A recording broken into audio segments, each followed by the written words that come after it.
یہ ایک اصول بتایا، آیت کے آخر میں ایک اصول بتایا۔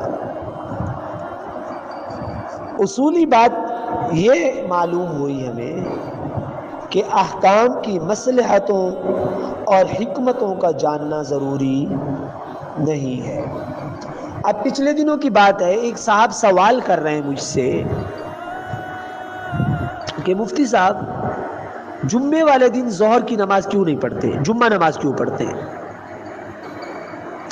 تو دیکھیے کیوں پڑھتے ہیں، یہ تو ظہر کے لیے بھی ہو سکتا ہے، مغرب میں 3 رکعتیں کیوں پڑھتے ہیں، ظہر میں 3 کیوں نہیں پڑھتے، فجر میں 2 پڑھتے ہیں، ظہر میں 4 کیوں پڑھتے ہیں، عصر کی پہلی 4 سنتیں کیوں نہیں ہیں ضروری مؤکدہ اور ظہر کی مؤکدہ ضروری ہیں، عصر کے بعد نفل کیوں نہیں پڑھ سکتے، فجر کے بعد نفل کیوں نہیں پڑھ سکتے، تہجد اتنی اہم عبادت ہے رات کے وقت کیوں رکھی، دن کو کیوں نہیں ہے، اوابین مغرب کے بعد کیوں ہے جبکہ مغرب کے بعد تو مصروفیت کا وقت ہوتا ہے، فارغ وقت میں ہونی چاہیے تھی، روزے رمضان میں کیوں فرض ہیں، رمضان کے علاوہ جو مہینہ آسان لگتا اس میں فرض کر دیے جاتے، ہاں، اور ایسے مہینے میں فرض ہوتے کہ سردیاں ہوتی گرمیاں نہ ہوتی۔ اس قسم کے اعتراضات، اس قسم کی باتیں تو ہر حکم پر کی جا سکتی ہیں، لیکن اصل بات یہ ہے کہ جب رب تعالی کا حکم آ گیا تو بے چوں چراں کیوں ہے کیوں نہیں ہے، ایسا کیوں ہے کیوں نہیں ہے۔ اب دیکھیں بہت سارے لوگوں کو یہ مرض جاگ اٹھتا ہے جب قربانی کا موقع آتا ہے کہ جناب اتنا پیسہ اتنا مال و دولت جانوروں پر کیوں لٹا رہے ہیں، جبکہ جانوروں کو پر تکلیف ہوتی ہے، جانوروں پر ظلم ہے، پورا سال یہ ہوٹلوں پہ کھانا کھاتے ہیں، ان کو یہ چیز یاد نہیں آتی کہ یہ بھی تو کسی جانور کو ذبح کر کے اسے تکلیف پہنچا کے کھایا جا رہا ہے۔ نہیں،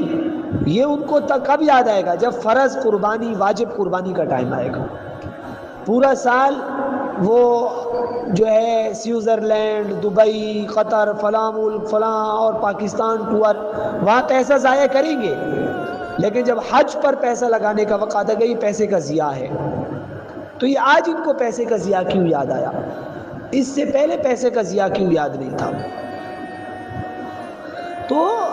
مصلحتیں حکمتیں جاننا ضروری نہیں ہے، بس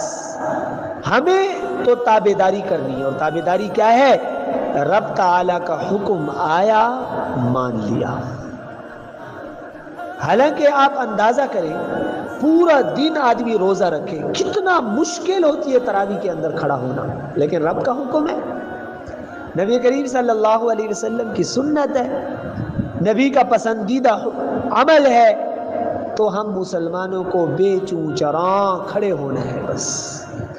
تھک گئے نہیں کھڑے ہو جاؤ، پورا دن روزہ رکھا نہیں کھڑے ہو جاؤ، کیا ہے رب کا حکم آ گیا بے چوں چراں اسے مان لینا چاہیے، عمل کر لینا چاہیے۔ اصول یہ ہے کہ ہر چیز کی حکمت جاننا، حضرت علی رضی اللہ تعالیٰ عنہ نے فرمایا تھا نا کہ اگر شریعت عقل کے تابع ہوتی تو میں یہ کہتا کہ مسح